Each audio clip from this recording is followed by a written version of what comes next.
Grab your cocktail and get ready for this episode of the Old Fashion Masonic Podcast. Welcome to the Old Fashion Masonic Podcast, where we talk all things Freemasons while drinking an old fashioned. I'm Brian, and guess what? You Texans know who's on here. But some of you others may say, man, why do I recognize him? But then there's a whole audience that says, I don't know who Dennis Wildcard Yates is, and we want to know what the wild card is. So, Dennis, welcome to the podcast, my friend. Thank you. It's a pleasure to be here. I have been a long time listener and watcher of your channel, and I'm really happy to be here. I'm excited. Oh, well, I appreciate it. You know, the Texans, most of the Texans first got introduced to me when there was a lot of stuff going on a couple of years ago. And you know what? I think there's been a lot of healing.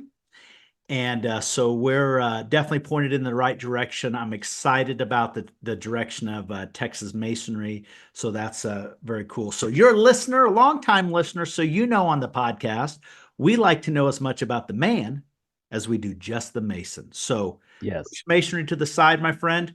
Tell us who Dennis is. Well, Dennis is a fisherman at heart. In fact, before I got married, my nickname was Catch, because I was always the one who would catch the fish when we went fishing, and now everybody calls me Caught, because I have only been fishing a few times since, and that's except for with my little girl. She's got my heart, and she loves to fish. She likes to catch a red out in the bay. So other than that, I am a. Where do you live? I live in Goliad, Texas, which a lot of you listeners will wonder, well, that name sounds familiar. Tell me about it. So Goliad is a little town of 2,000 people, and it always has been. It really has never. It boomed all of a sudden in the early ages, and then kind of stagnated.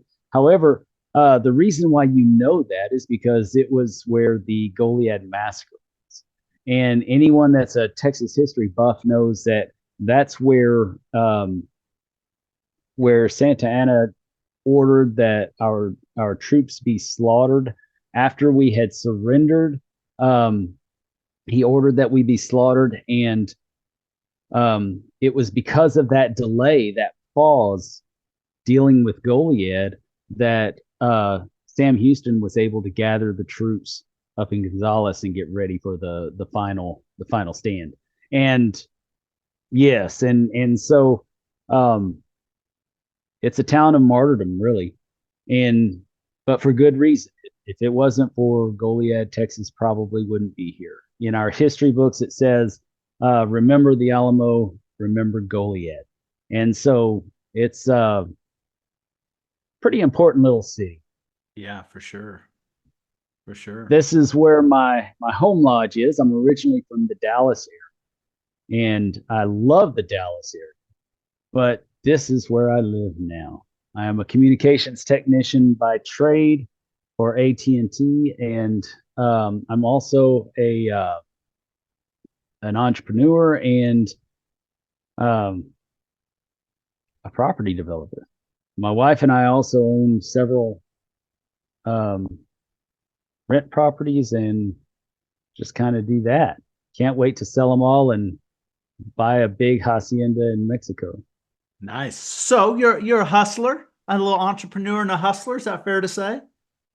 Work hard, stay sharp, and do my best. That's exactly what I do. I like it. So fishing, fun fact. I don't know if we've ever talked about this on a podcast before. I have caught one fish my entire life. I was 35 years old, threw it in, caught it. All right, I'm done. I've got an attention span issue. You know, I'm from a place where there's some of the best hunting in the world. I don't hunt, I don't fish, I don't golf, I don't fly, and I don't do anything cool. So when I hear, but my son-in-law and my daughter's boyfriend, they're hunters, fishermen, they do all of that stuff. So I guess my daughter's one of the opposite of me, except for they're ugly. The boys are ugly, not good looking. So, but you have a podcast.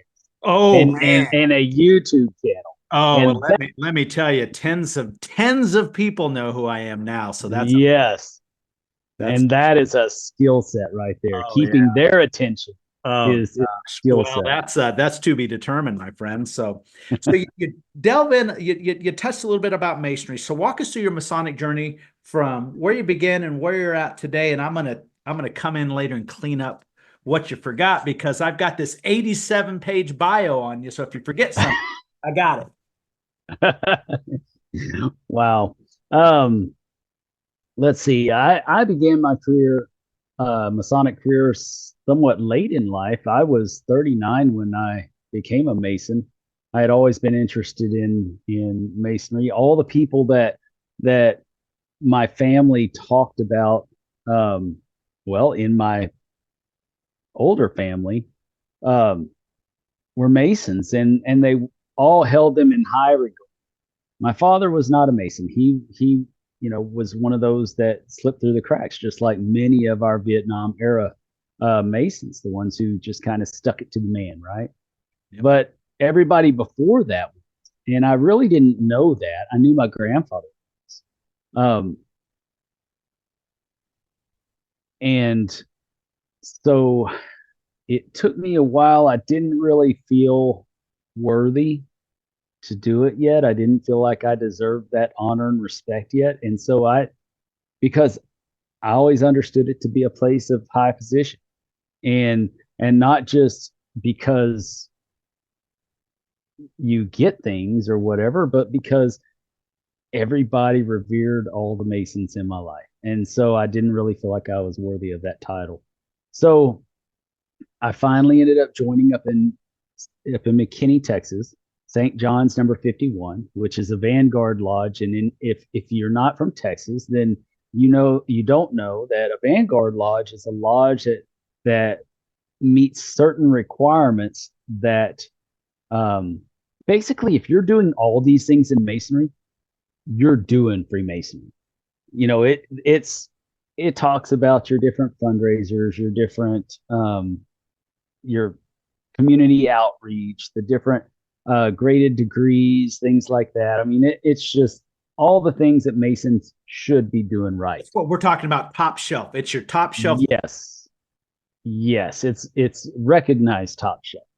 So they had been for years, and they were again for years until they stopped getting a parking place up at Grand Lodge for getting that award, and then they stopped doing it. But they still do all the same. They're just a wonderful. So I joined that lodge, and shortly after, let me tell you this, that I joined the lodge, and here in Texas, it takes we're given up to a year to learn our EA proficiency, and then the fellowcraft and the masters. And for me, I didn't really connect with the ritual, the memorization. I'm just Wasn't your I'm thing? not that Yeah. I'm not that guy. I'm the guy who likes to Okay. sit and drink a scotch and talk about all the wonders of the world and for hours on end. But your But masonry and my masonry is different, and everyone tries to get that all blurred. Everyone's vision of masonry is different. So that doesn't, some people get kind of caught up in their feelings about that, but that's just not your thing and you own it. yes, and that's an interesting point because it took me many years to understand that. Yeah. And now I do understand that, and I'm a better Mason. Sure. But You're a better mentor probably for other masons. I certainly try to be, for sure, for sure. Um, so I almost ran out of time. I almost did not become a Mason and a master. A Mason. I almost did not become a fellow craft. And then once I did that, then it just kind of flowed pretty quick, and I get through it, and immediately joined New York Rite. Didn't know why, just knew that it was part of Blue Lodge Masonry. Everybody said, "Oh, that's the next step in Masonry, this and that," and it's a cool story. It is. I like it. Um, is it where I like to spend all my time? Not really, but I am still a member of the York Rite and in the Commandery. Um, I think that there's just as much value in the Blue Lodge as in the appendant bodies, and we can talk about that further later. but I did that. And also my mother's maiden name was York. And I thought, oh, I ought to join the York Rite because Yep. my I own it. It's my brand. it's my lineage. But anyways, that's what you get for letting me drink a scotch while I'm talking. Hey, you got to answer for that, not me. I'm just a podcaster. Nobody can touch the podcaster. Right. So, anyways, so York fast Rite, forward. where'd you go from the York Rite? From there, I actually kind of took a break from Masonry. Okay. I ended up, my wife of 20 years decided she did not want to be my wife anymore. But I learned a valuable lesson in that situation, not just from her, but it was the brother that conferred all my degrees that told me, hey, I've got a place for you to stay if you need it. It was the brother that raised me that said, hey, I'm an attorney. I'll take care of you. Don't worry about it. We've got this. And I went through the worst time of my life. And after that, I just had to reassess where I was in life for a while. Yeah, but so what a cool moment. The person that raised you from a dark time too. It's yes, kind of ironic, isn't it? Yes, he did. And I can tell you, there is not a brother that don't start emailing me, but there is not a brother that has ever asked that I did not say yes to, because it's just means that much to me.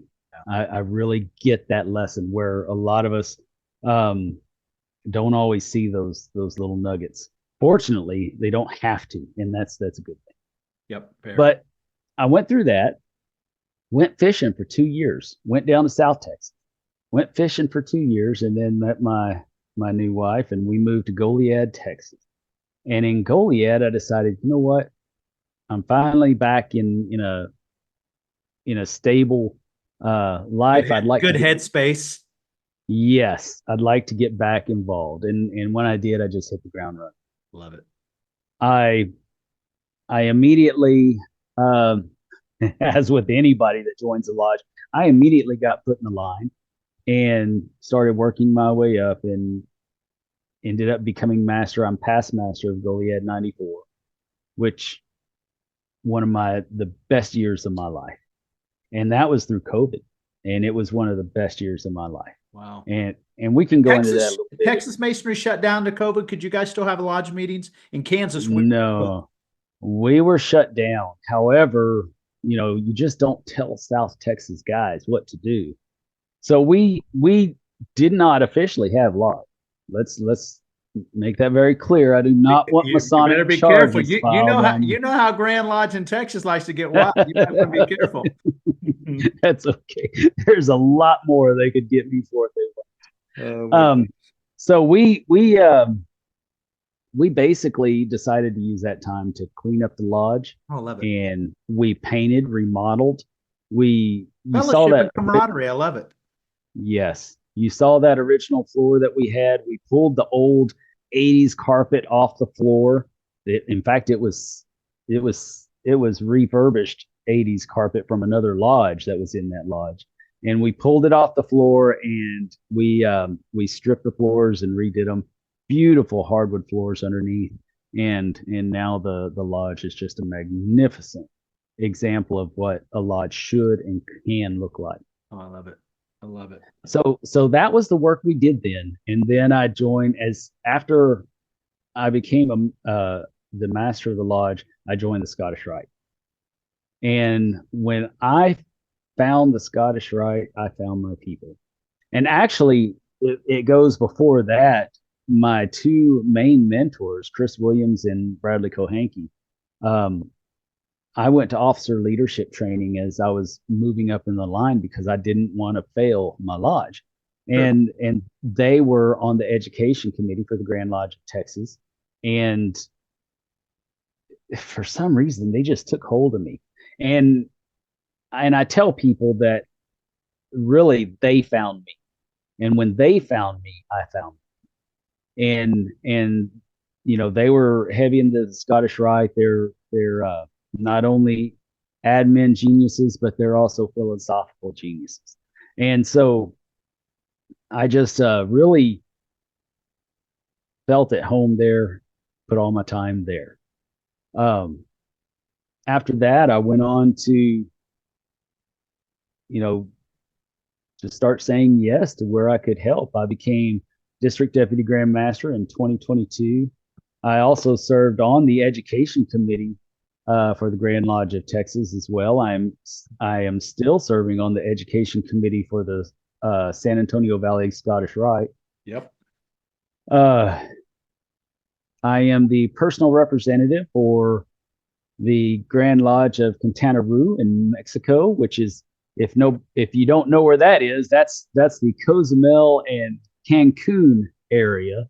All right. So I got lucky with that one, let me tell you. Yeah, you did. Yes, in fact, when I go down there, it's kind of crazy because they get me in and out of through customs and all that kind of stuff and keep me safe, my family safe. But when I go down there, man, it's on. They just your audio's getting squirrely, getting bouncy. Oh my goodness. There you go. Much better. Okay, I apologize for that. So they really take care of me in Mexico, and we just load up and go fishing most of the time. Is it still acting up? Yeah, it bounces, I think, maybe when it drops on you. So, but they look after you when you get there. Yes. So you left off the La Bajia, your charter officer of the Grotto there. Where's that at? Is that in Texas or Mexico? That is in Goliad. Okay. Nice. Because the fort is called the La Bajia. Okay. All right. What does that mean? What's La Bajia mean? Do you really have to ask me that and show how white I really am? Oh, you didn't know? Well, I mean, it sounds a lot like something that get me in trouble if I say it, so I'm just going to divert. Right. It's the Presidio de la Bajia, and that's in fact that's the true battle cry is remember La Bajia. Okay. But most people don't know that, so that it goes to but that was the name of the fort. Okay. All right. So let's hopefully that's all it means. Right. So not a Shriner. Actually, yeah, you have to be a Grotto member. Yeah, of course you are. Well, you don't here in Texas, but okay. I am a Shrine okay. member. All right. And I really take that to heart. That's a fun place. In fact, I was there last night. Oh, nice. We had a big party for another one of my mentors, Mike King. Oh, nice. And, very cool. Yes. So you were master during the COVID year. So let's ask you this question. So you got your lodge revamped. So if you were master again in 2025, what's the one goal you'd want to accomplish for that lodge that year? If you're master, it's January of 2025 and you're master again, what's the number one goal you want to accomplish for Goliad Lodge?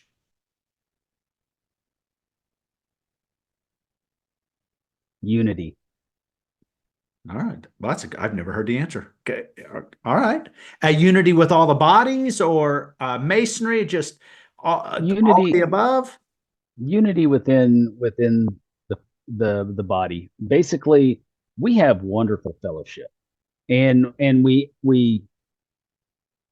really know how to take care of each other in hard times as well. When we had that cold snap a couple of years ago, when we get a cold snap, we shut down. You guys, it's just another Friday. It's just it's just Tuesday. Yeah. Yeah. But we shut down. But the brothers check on each other. They make sure everybody's okay. Yeah. Make sure your generator's running. See if you need gas, things like that. Right. Because we are country, we had generators. But there's a disconnect.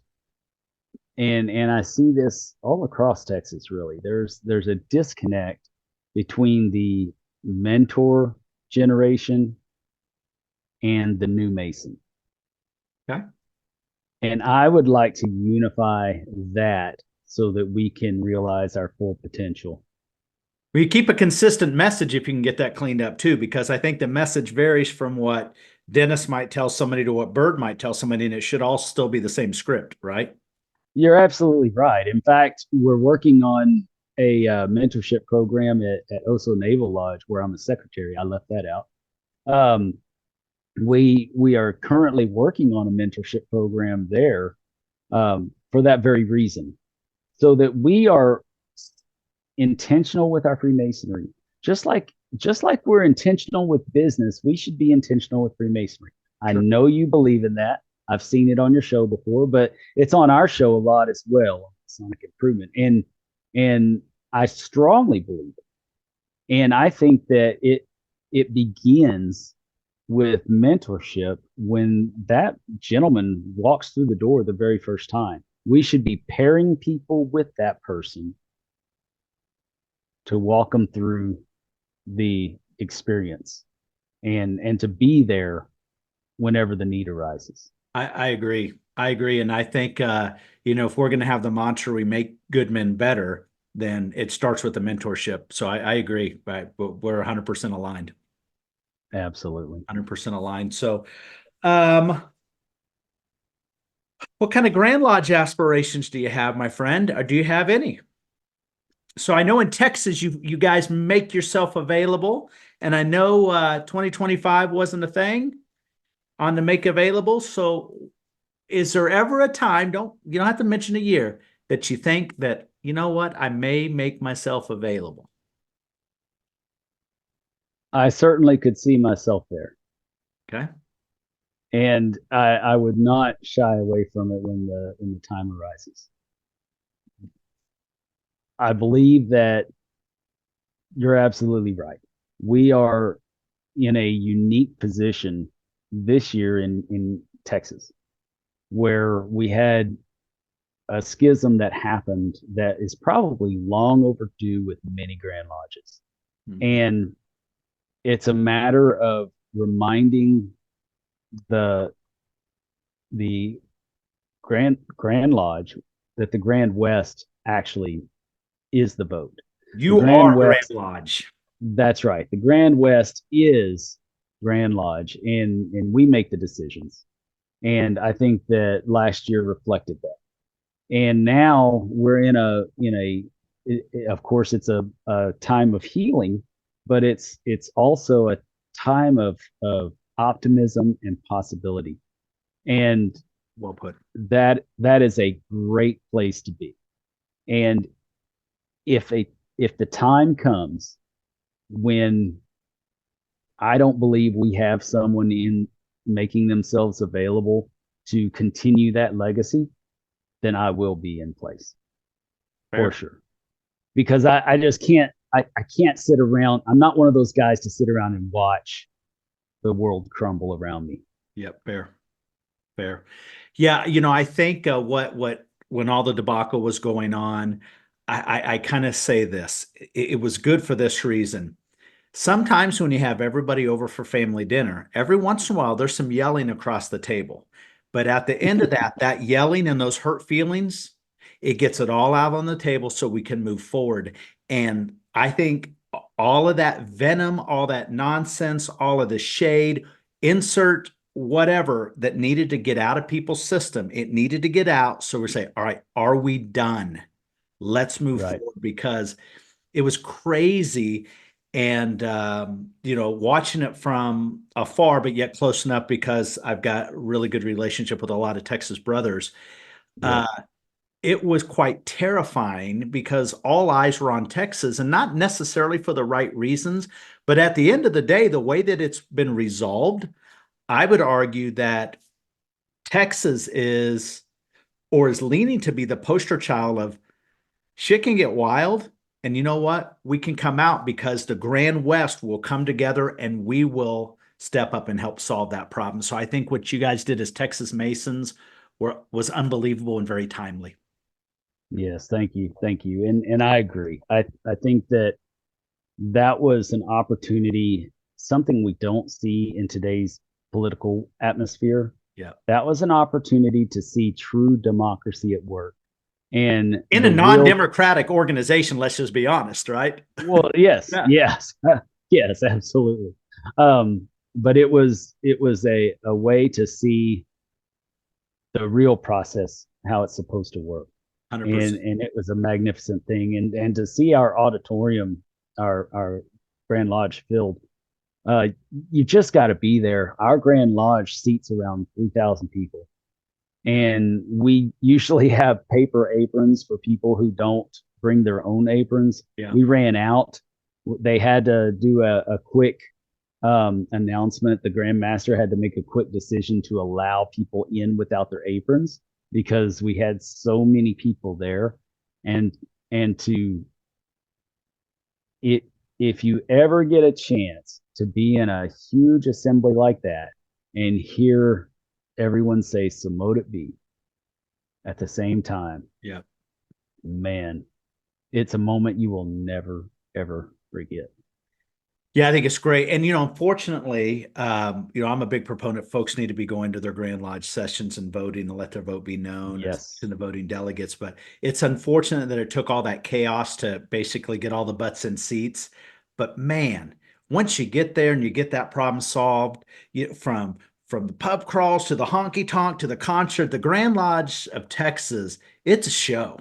And Yes. absolutely love being part of that. So I think There's always plenty of it. We had there's shows within the show. yes, we had a dinner around 50 some odd people showed up, and we rented out this room and had a dinner, and all of a sudden we're doing a toast, and we hear this and it's the bagpipes coming, and the pub crawl is passing us up as we're toasting to Masonry in Texas. It was a pretty cool moment. Oh, I love it. I love it. So, what looming changes do you think are coming that just have to be done for Masonry for us to evolve? Is there what do we have? It's almost like the old magic wand question, but what looming changes are pending that if we're going to take off in a positive direction for Masonry, whether it's numbers, whether it's quality or quantity, what looming changes must be made? There's a few things. I would say first and foremost, we have to understand that we are in a situation now in today's Masonry, and we have been for some time, and we've had our head in the sand. We're in a time of right sizing. So we have this huge infrastructure that a small body of men are trying to support.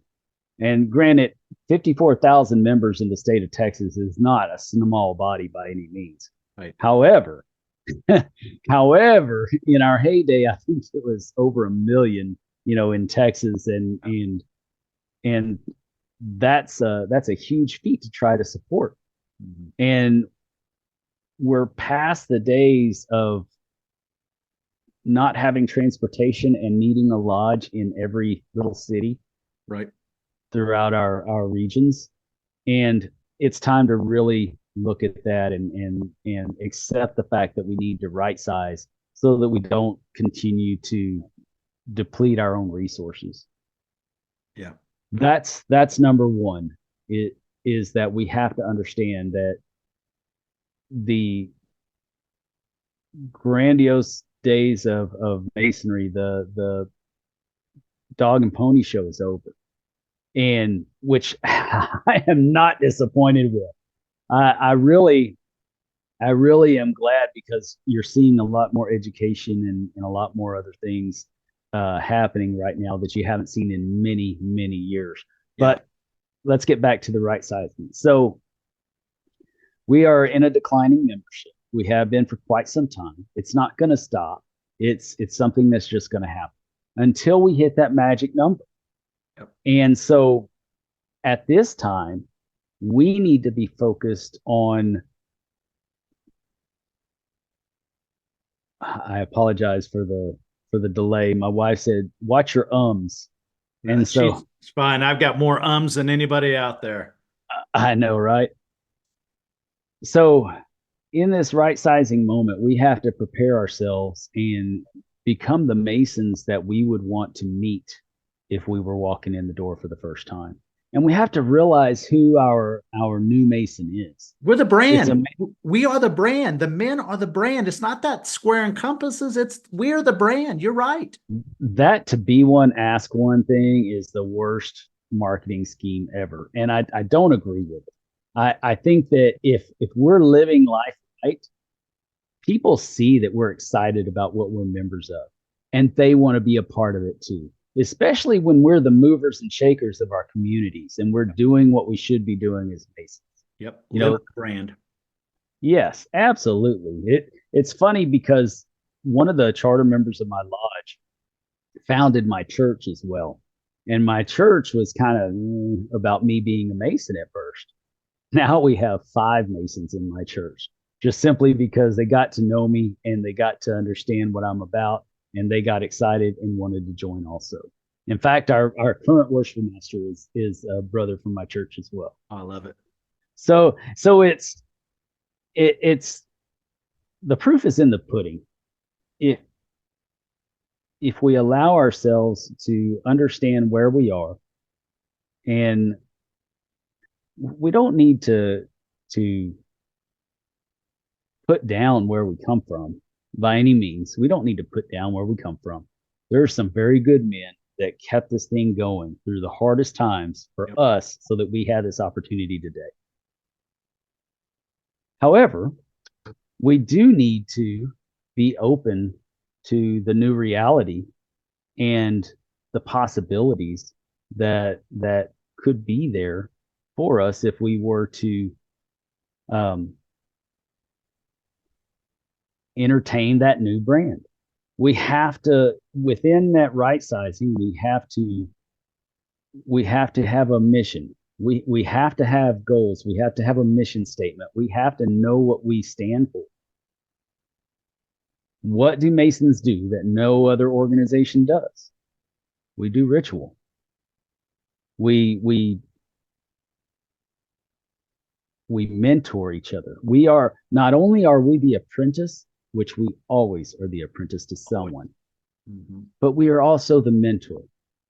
And that organic process that continues to grow and flow is what we have to offer that no other organization really offers.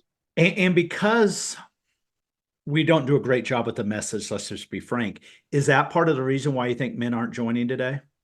We have a flawed message, or the message just isn't as clear and concise as it could be? I think that we do not use technology like we did back in the day. I remember, in fact, you can go right now on ancestry.com of all places and find newspaper clippings with advertising of Masonry and even talking about philosophical things within Masonry, right there in the newspaper. Now, granted, at some points in time, there was some fake news that went out just to kind of disillusion people. However, it was there and it was used, and we don't utilize the platform that we have available to us right at our fingertips. We can be in front of millions of people in a push of a button.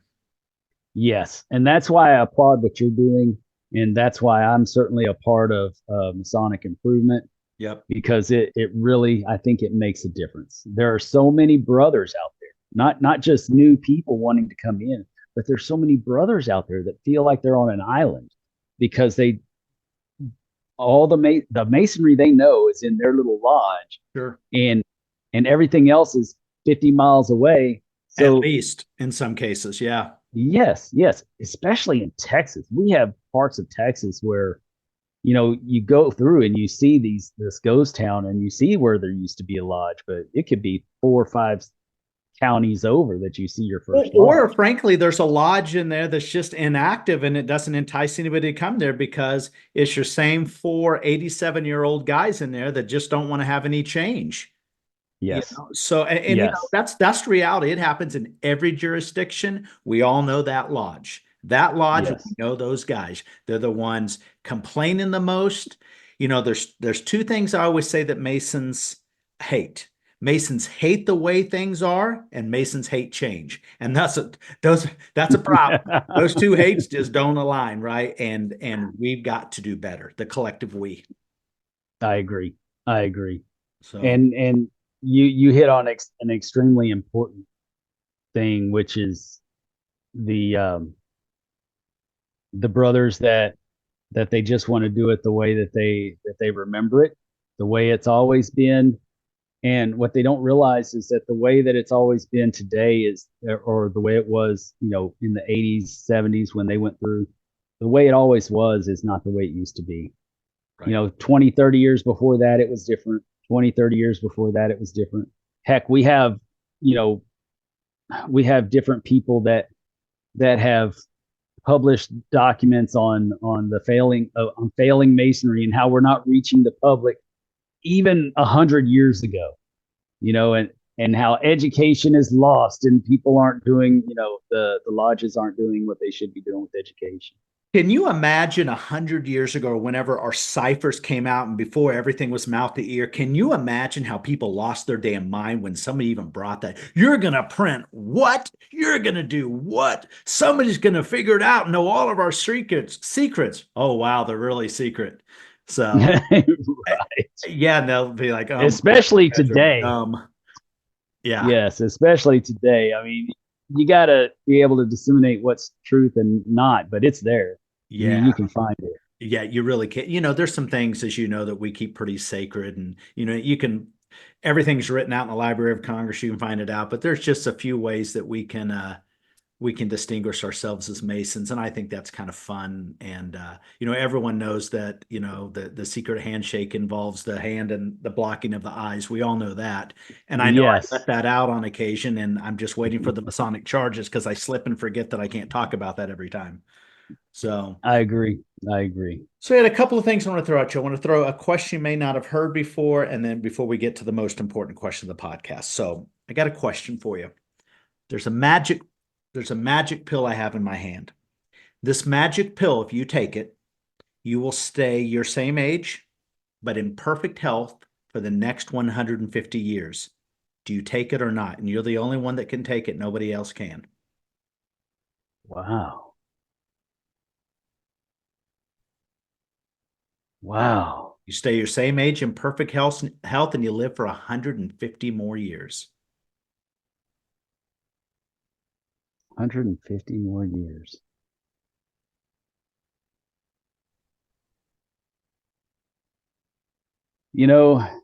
As much as I cannot wait to see the great beyond, I can wait.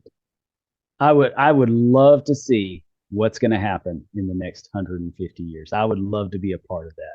Love it. So I go back and forth. When it first came up, I was like, yeah, I think that'd be kind of cool just to see. And then somebody posed this to me and it was terrifying.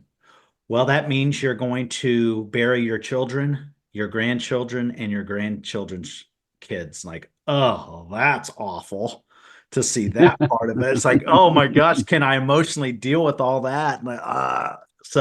But I would love to see what the world looks like in 150 years. I'd rather do a crystal ball and get to bypass some of the terrible times. But yeah, that'd be pretty interesting. I'm in a fun age of my life. So I think, yeah, I know enough to be dangerous. And think of the knowledge you would have with 150 more years of knowledge. Yes. That'd be But in reality, though, we would never know what we know today if it wasn't for the pain in our life. One of the lessons we learn in Masonry yeah, is that's duality. true. That's We true. we need that pain, otherwise we would never understand the joy. Without the pain, you never understand the joy. Yeah, So you're not wrong. I'm okay with it. It would hurt. Yes, it would Yeah, hurt. it'd suck. But Yeah. but especially if you saw your whole family going and nobody procreating, and you watch your lineage just wither away. Oh, see, And that's another reason why I'm not taking the pill. Damn it. See, you almost took me a direction and you took me another place real fast. So, all right, Yes, now to the most, that's my job. oh my gosh. So now to the most important question of the podcast, dancing girl, dancing girl. On the screen, Dennis, you're going to see four things. You're going to see tacos, any kind, pizza, any toppings, wings, any way you want it, and a good old-fashioned burger, any way you want it cooked. One of these things, my friend, has to go forever. They were never invented. Which one is it and why?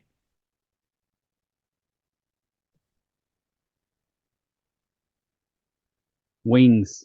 God, everybody says wings. And why do you say wings? Because man, I live in the birthplace of Texas ranching. I am a beef eater. You sound like Jeff Souter. I'll tell you, that's where salmonella started. So, oh my gosh.